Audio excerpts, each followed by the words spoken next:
నమస్తే, welcome to yes news. నేను కళ్యాణి. వార్తల్లో ముందుగా హెడ్లైన్స్. అగ్రి ప్రాజెక్టులపై సీఎం సమీక్ష. వ్యవసాయానికి అండగా ఉంటామన్న Jagan. Telugu drama party TDP మంత్రి కన్నబాబు ధ్వజం. ఎస్పీ అమ్మిరెడ్డి ఆకస్మిక బదిలీ. నూతన ఎస్పీగా బాధ్యతలు చేపట్టిన ఆరిఫ్ హఫీజ్. ఆస్తి పన్ను పెంపుదలపై ఆందోళన. కరోనా కాలంలో పన్నుల భారం సరికాదని అభ్యంతరం. Welcome back to yes news.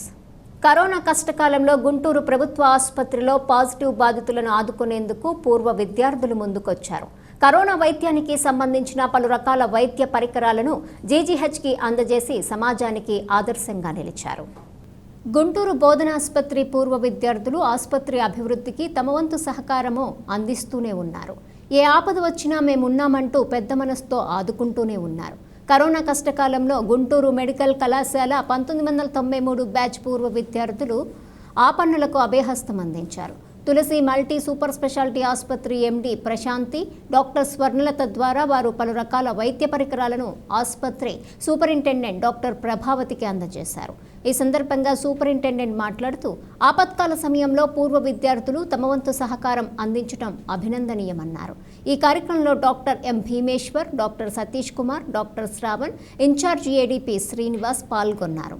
ముఖ్యంగా ఈరోజు ఈ యొక్క old students 1993 batch students MBBS చదివిన మన గుంటూరు మెడికల్ కాలేజీలో ఇంతకుముందు 1993లో ఎంబీబీఎస్లో జాయిన్ అయిన బ్యాచ్ మాకు ఈ యొక్క కోవిడ్ పాండమిక్ సందర్భంగా కొన్ని ఐటమ్స్ మాకు డొనేట్ చేయడం జరిగింది. అవి ఏవేవంటే 50 బాక్సెస్ ఎగ్జామినేషన్ గ్లౌస్, తర్వాత ఒక 100 కనెక్టర్స్, తర్వాత ఒక 150 బీపీ ఆపరేటర్స్, నెక్స్ట్ నెబులైజర్స్ ఒక 50 నెబులైజర్స్, నెక్స్ట్ అదే గ్లూకోజ్ స్ట్రిప్స్. అవి ఇప్పుడు మాకు మిషన్స్ ఉన్నాయి కానీ గ్లూకోజ్ స్ట్రిప్స్ అందుబాటులో లేకపోవడం వల్ల అవి గ్లూకోజ్ స్ట్రిప్స్ కూడా ఒక 10,000 గ్లూకోజ్ స్ట్రిప్స్ కూడా ఇవ్వడం జరిగింది. వీళ్ళన్నింటినీ కోఆర్డినేట్ చేసుకుంటూ ఈ యొక్క తులసి మల్టీ స్పెషాలిటీ యొక్క అధినేత డాక్టర్ ప్రశాంత్ గారి ఆధ్వర్యంలో, తర్వాత బయోకెమిస్ట్రీ అసోసియేట్ ప్రొఫెసర్ స్వర్ణలత గారి ఆధ్వర్యంలో వాళ్ళ క్లాస్మేట్స్, స్టేట్స్లో ఉన్న వాళ్ళ క్లాస్మేట్స్తో అందరూ కోఆర్డినేట్ చేసుకొని కాంట్రిబ్యూషన్ చేసి మనకి ఈ డొనేషన్ ఇవ్వడం జరిగింది. ఇది పేషెంట్లకి చాలా ఉపయోగపడతాయి. తర్వాత నేసల్ ఫ్రామ్ మాస్క్లు అయితేనేమి, నెబులైజర్స్ అయితేనేమి, ఎగ్జామినేషన్ గ్లౌస్ అయితేనేమి, గ్లూకోజ్ స్ట్రిప్స్ అయితేనేమి, ఇంకా బీపీ ఆపరేటర్స్, ఇవన్నీ వారు పెద్ద మనిషి చేసుకుని ఇవ్వడం జరిగింది. ఇవి చాలా ఉపయోగపడతాయి. వారికి నేను థ్యాంక్స్ చెప్తూ అప్రిషియేషన్ లెటర్ కూడా ఇవ్వడం జరిగింది. ప్రజల పక్షాన పోరాడటమే కాదు, ఆపదలో ఉన్నప్పుడు ఆదుకునేందుకు ఎప్పుడూ ముందుంటామని సిపిఐ నేతలు వెల్లడించారు. కరోనా 2వ దశ వ్యాప్తి ఉధృతంగా ఉన్న సమయంలో అభాగ్యులకు ఉచితంగా భోజనం అందించేందుకు చర్యలు చేపట్టారు. ప్రభుత్వం మరింతగా బాధితులను ఆదుకోవాలని సిపిఐ రాష్ట్ర సహాయ కార్యదర్శి ముప్పాళ్ల నాగేశ్వరరావు డిమాండ్ చేశారు. కరోనా కష్టకాలంలో పనులు కోల్పోయి ఇంటికే పరిమితమైన పేద ప్రజలకు, కరోనా లక్షణాలతో హోమ్ ఐసోలేషన్లో ఉన్న బాధితులకు సిపిఐ నగర సమితి ఆధ్వర్యంలో భోజనాలు పంపిణీ కార్యక్రమం ప్రారంభమైంది. సిపిఐ రాష్ట్ర సహాయ కార్యదర్శి ముప్పాళ్ల నాగేశ్వరరావు, జిల్లా కార్యదర్శి జంగాల అజయ్ కుమార్, నగర కార్యదర్శి కోట మాల్యాద్రిలు ఈ కార్యక్రమాన్ని లాంఛనంగా ప్రారంభించారు. ఈ సందర్భంగా వారు మీడియాతో మాట్లాడుతూ రాష్ట్రంలో 3 చోట్ల సిపిఐ ఆధ్వర్యంలో ఐసోలేషన్ కేంద్రాలు ఏర్పాటు చేయటం జరిగిందన్నారు. అదేవిధంగా నగర శివారు కాలనీలో నివసించే నిరుపేదలకు ఉచితంగా భోజనం అందిస్తున్నామని వెల్లడించారు. ఈ కార్యక్రమంలో సిపిఐ కార్యవర్గ సభ్యులు చెల్ల మరియు దాస్, సమితి సభ్యులు వలి, మంగా శ్రీనివాసరావు, పార్టీ నాయకులు, కార్యకర్తలు పాల్గొన్నారు.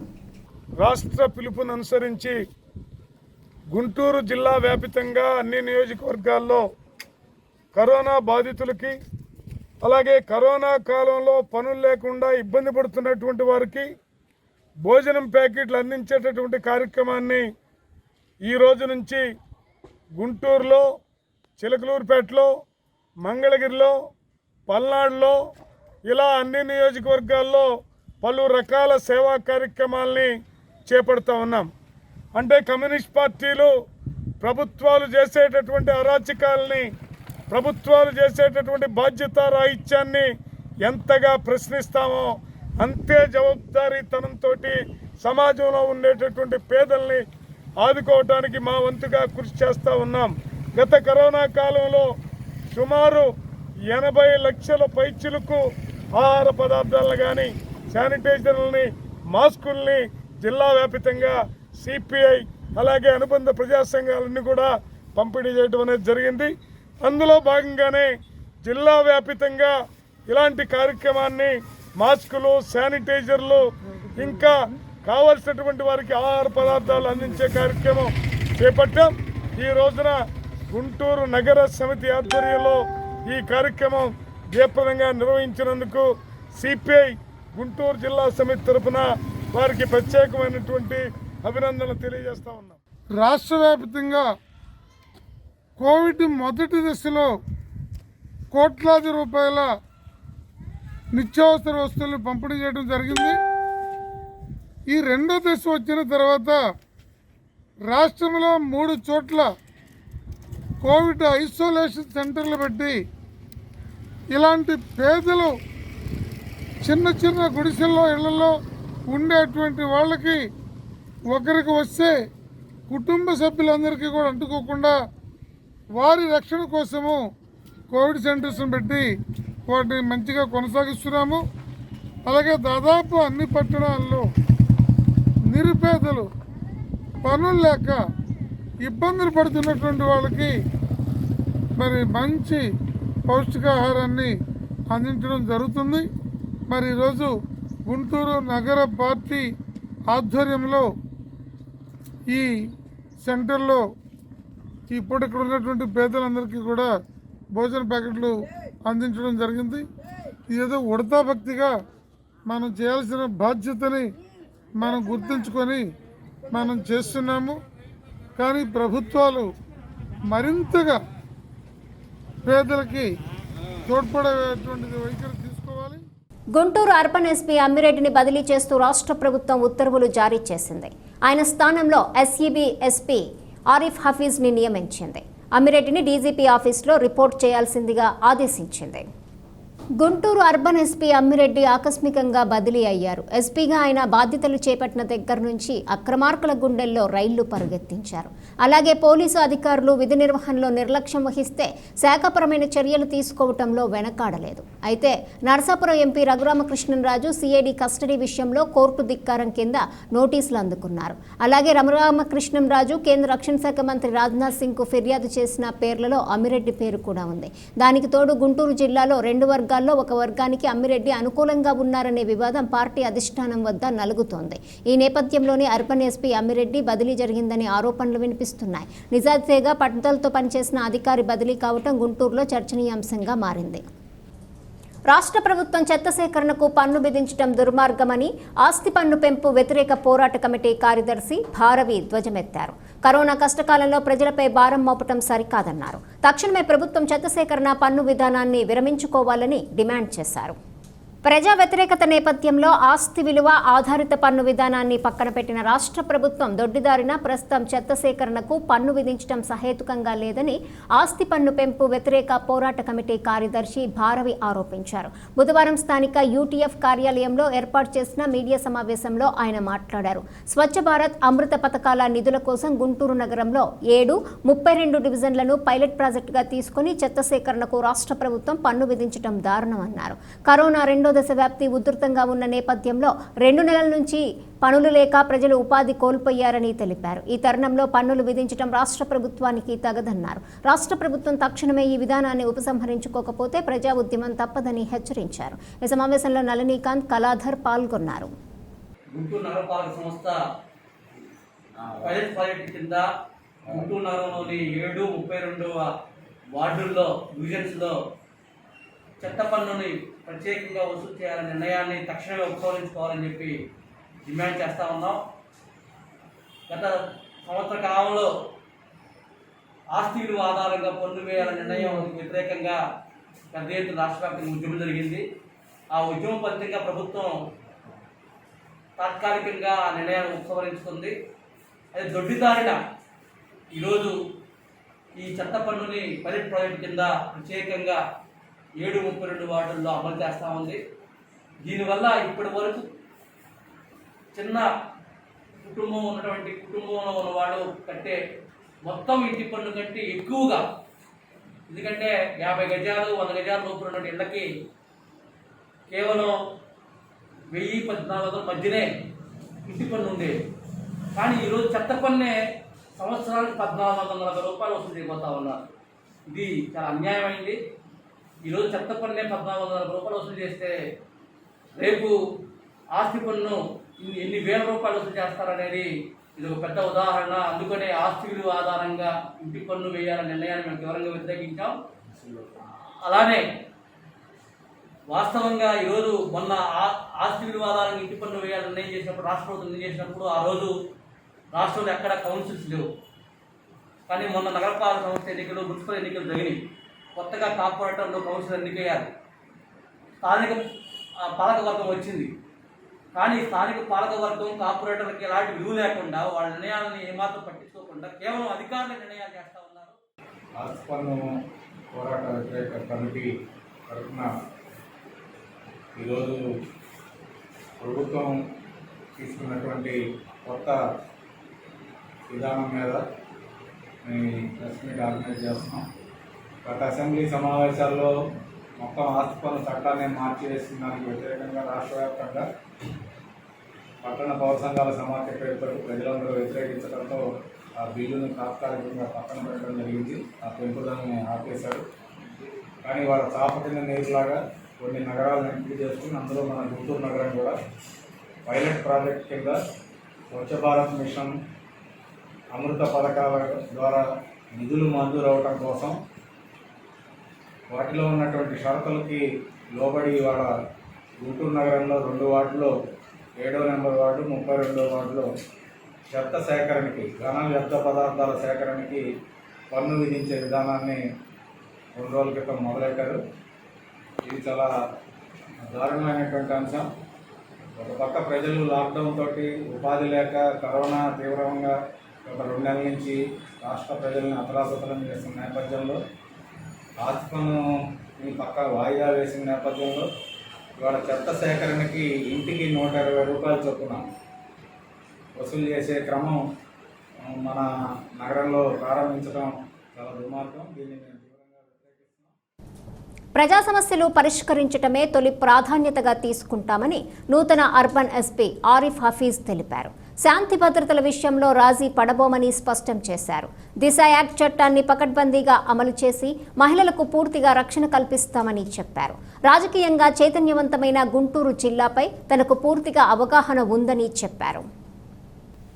గుంటూరు అర్బన్ ఎస్పీగా బుధవారం ఆరిఫ్ హఫీజ్ బాధ్యతలు స్వీకరించారు. తొలుత పోలీసుల నుంచి ఆయన గౌరవ వందనం స్వీకరించారు. ఈ సందర్భంగా పోలీసు అధికారులు ఎస్పీని కలిసి శుభాకాంక్షలు తెలిపారు. అనంతరం ఆయన మీడియాతో మాట్లాడుతూ అసాంఘిక కార్యకలాపాలపై ఉక్కుపాదం మోపుతామని హెచ్చరించారు. గంజాయి, గుట్కా, నాటుసారాయిపై నిరంతరం నిఘా పెడతామన్నారు. రాష్ట్ర ప్రభుత్వం నిర్దేశించిన పగటిపూట కర్ఫ్యూ నిబంధనలు ప్రతి ఒక్కరూ పాటించాలని సూచించారు.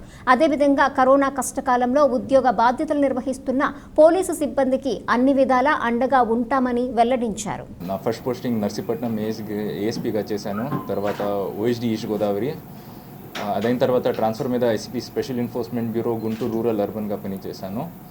సో ఇప్పుడు మనకి ఈరోజు నేను గుంటూరు అర్బన్ ఎస్పీగా బాధ్యతలు స్వీకరిస్తున్నాను.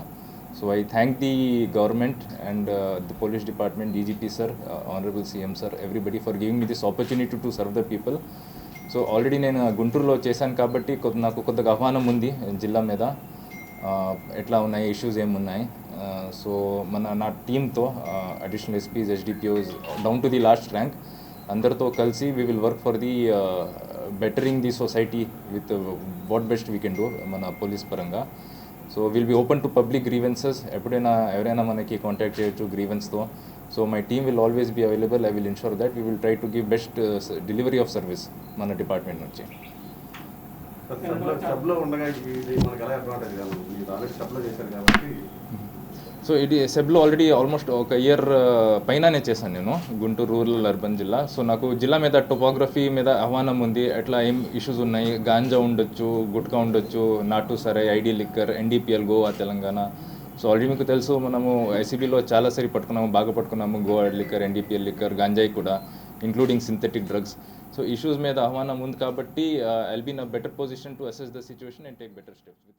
రైతుల అభివృద్ధిని కాంక్షించి ఎన్నో కార్యక్రమాలు చేపట్టామని, వారికి మరింత ప్రయోజనం కలిగించే దిశగా అగ్రి ప్రాజెక్టులన్నింటినీ నిర్ణీత సమయంలో పూర్తి చేసేందుకు చర్యలు తీసుకోవాలని ముఖ్యమంత్రి వైఎస్ జగన్మోహన్ రెడ్డి అధికారులను ఆదేశించారు. 15,743 కోట్ల అంచనా వ్యయంతో ఏర్పాటు చేస్తున్న మల్టీపర్పస్ ఫెసిలిటీ కేంద్రాలతో పాటు వ్యవసాయ అనుబంధ రంగాలకు చెందిన మౌలిక వస్తుల ప్రాజెక్టులన్నీ త్వరితగతిన పూర్తి చేయడంపై దృష్టి సారించాలని ఆయన సూచించారు. అగ్రి ఇన్ఫ్రా ఫండ్ ప్రాజెక్టులపై ముఖ్యమంత్రి వైఎస్ జగన్ తన క్యాంప్ కార్యాలయంలో ఉన్నత స్థాయి సమీక్ష నిర్వహించారు. ఈ సందర్భంగా సీఎం మాట్లాడుతూ, రైతులు బాగుంటేనే రాష్ట్రం బాగుంటుందని, వారు ఏ అవసరానికైనా ఊరు దాటి వెళ్లకుండా అన్ని వస్తువులు కల్పించాలన్నదే ప్రభుత్వ లక్ష్యమన్నారు.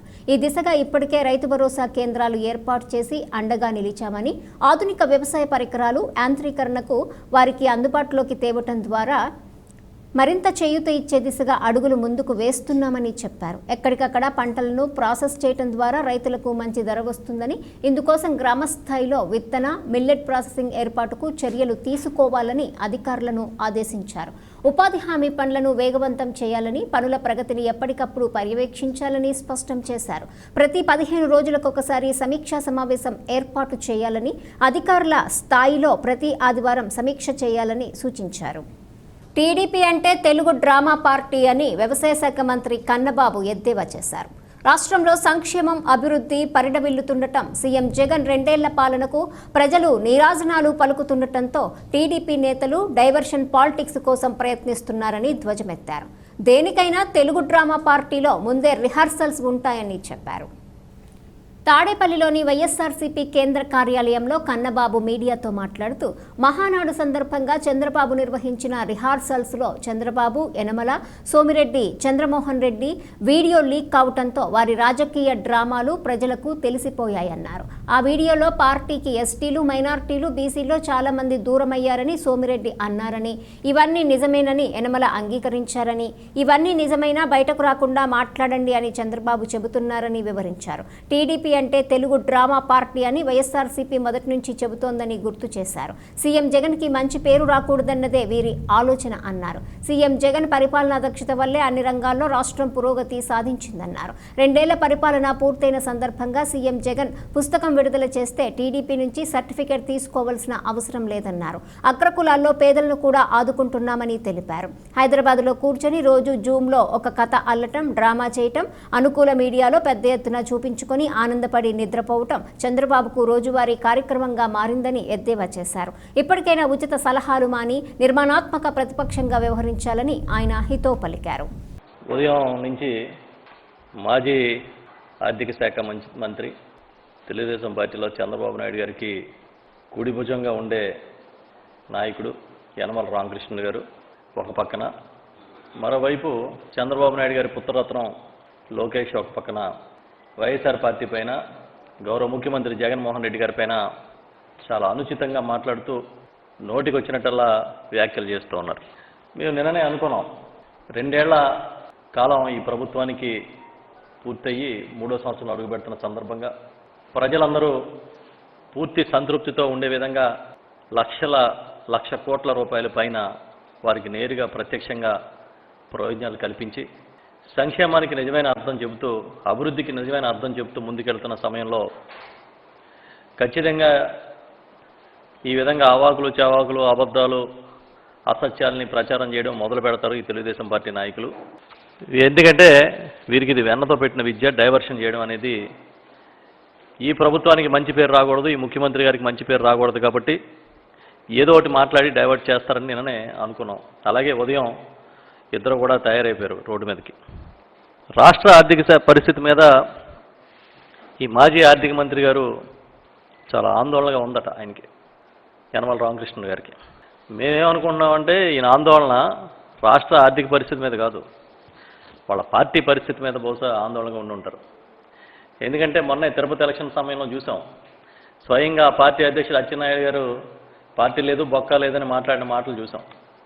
చాలా క్లారిటీతో ఉన్నారు ఆ పార్టీలో, రాష్ట్ర అధ్యక్షుడి దగ్గర నుంచి కింద స్థాయి కేడర్ వరకు పార్టీ లేదు బొక్క లేదు ఈ ఎలక్షన్ అయిన తర్వాత అని చాలా క్లారిటీతో ఉన్నారు. సామాన్యుల ప్రాణాలతో చెలగాటమాడవద్దని Andhra Pradesh Congress party chief doctor Sake Sailajanath ప్రధానమంత్రికి విజ్ఞప్తి చేశారు. ప్రతి భారతీయుడికి కోవిడ్ టీకాను ఉచితంగా అందజేయాల్సిన బాధ్యత కేంద్ర ప్రభుత్వంపై ఉందన్నారు.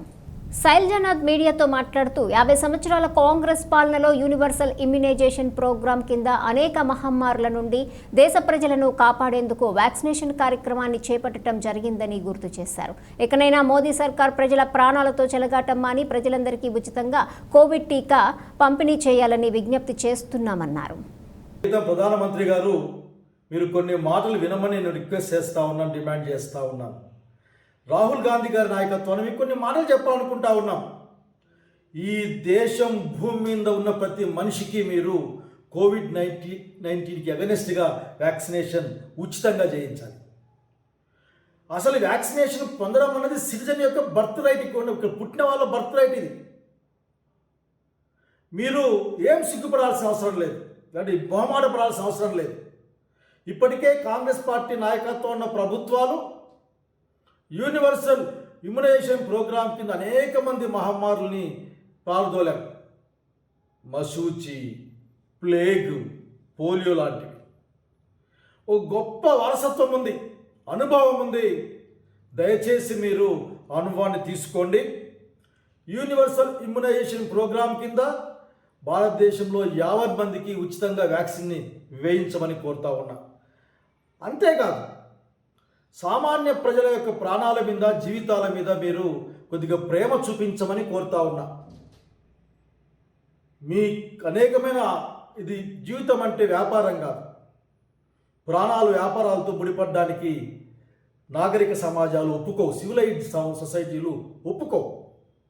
మీ సెంట్రల్ విస్టా ప్రాజెక్ట్ కంటే కూడా ప్రాణం చాలా గొప్పదని, పెద్దని కాంగ్రెస్ పార్టీగా భావిస్తూ ఉన్నాం. రాహుల్ గాంధీ గారి నాయకత్వాన్ని మిమ్మల్ని మరొక్కసారి రిక్వెస్ట్ చేస్తూ ఉన్నాం, డిమాండ్ చేస్తూ ఉన్నాం.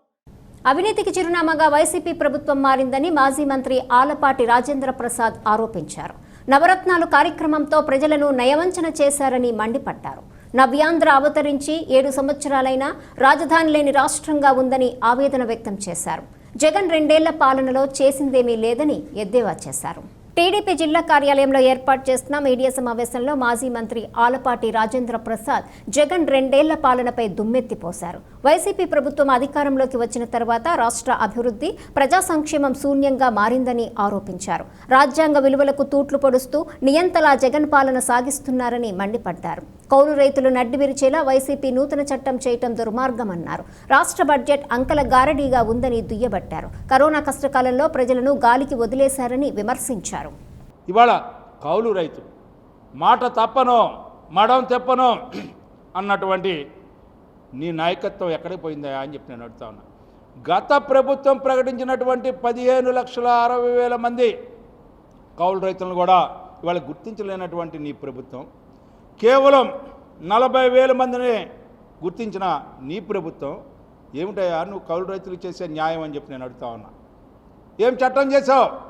ఇవాళ నువ్వు తీసుకొచ్చిన చట్టం వల్ల ఇవాళ కౌలు రైతు నడ్డి విరిచేసిన ప్రభుత్వం ఏమైనా ఉందంటే అది వైసీపీ ప్రభుత్వం. నువ్వేదో గొప్ప చట్టాన్ని తీసుకొచ్చానన్నావు. ఇవాళ ఆ చట్టం ద్వారా కనీసం ఇవాళ కౌలు రైతు కన్నీళ్లు పెట్టుకోవడానికి కూడా లేదు. ఎందుకు ఆత్మహత్యలు జరుగుతూ ఉన్నాయి? ఎందుకు అప్పులు ఉన్నాయి రైతుకి? నువ్వు బ్రహ్మాండంగా రైతుకి వ్యవసాయం విధానం బ్రహ్మాండంగా ప్రవేశపెట్టావు. ఎందుకు ఆవేదన చెందుతూ ఉన్నాడు రైతు? ఎందుకు అప్పులు పాలవుతూ ఉన్నాడు? ఎందుకు ఆత్మహత్యలు చేసుకుంటా ఉన్నాడు? ఎందుకు 1158 ఆత్మహత్యలు జరిగిన ఈ రాష్ట్రంలో అని చెప్పి నేను అడుగుతా ఉన్నా. నీ వ్యవసాయ విధానం బాగుంటే దీనికి సమాధానం ఎందుకు చెప్పరు? ఇవాళ ఇన్ని తప్పులు పెట్టుకొని ఈ రకమైన అసమర్థపు పరిపాలన జరుగుతూ ఉంటే మీరు 2 సంవత్సరాలు బ్రహ్మాండంగా జరిగిందని పండగ చేసుకునే కార్యక్రమం పెట్టారంటే మీకు బుద్ధి, జ్ఞానం, సిగ్గు, లజ్జ అన్నీ విడిచేసి మీరు ఈ రకంగా ముందుకు వెళ్ళాలని చెప్పి ప్రయత్నిస్తూ ఉన్నారు. ఇవాళ అవినీతి, మద్యం అవినీతి, ఇసుకలో అవినీతి, భూముల్లో అవినీతి, ఏమిటండి అవినీతికి అసలు కింద స్థాయి నుంచి పై స్థాయి వరకు ఇక్కడ అక్కడ అనేది కాదు, ఎక్కడ చూసినా అవినీతిమయమైపోయిన రాష్ట్రం ఏమైందంటే ఆంధ్రప్రదేశ్ రాష్ట్రం అని చెప్పచ్చు. వార్తలు ముగించే ముందు హెడ్లైన్స్ మరోసారి. అగ్రి ప్రాజెక్టులపై సీఎం సమీక్ష, వ్యవసాయానికి అండగా ఉంటామన్న Jagan. Telugu drama party TDP, మంత్రి కన్నబాబు ధ్వజం. ఎస్పీ అమ్మిరెడ్డి ఆకస్మిక బదిలీ, నూతన ఎస్పీగా బాధ్యతలు చేపట్టిన ఆరిఫ్ హఫీజ్. ఆస్తి పన్ను పెంపుదలపై ఆందోళన, కరోనా కాలంలో పన్నుల భారం సరికాదని అభ్యంతరం. ఈ వార్తలు ఇంతటితో సమాప్తం. తిరిగి ప్రసారమయ్యే ఎస్ న్యూస్లో మళ్ళీ కలుసుకుందాం. అంతవరకు సెలవు, నమస్కారం.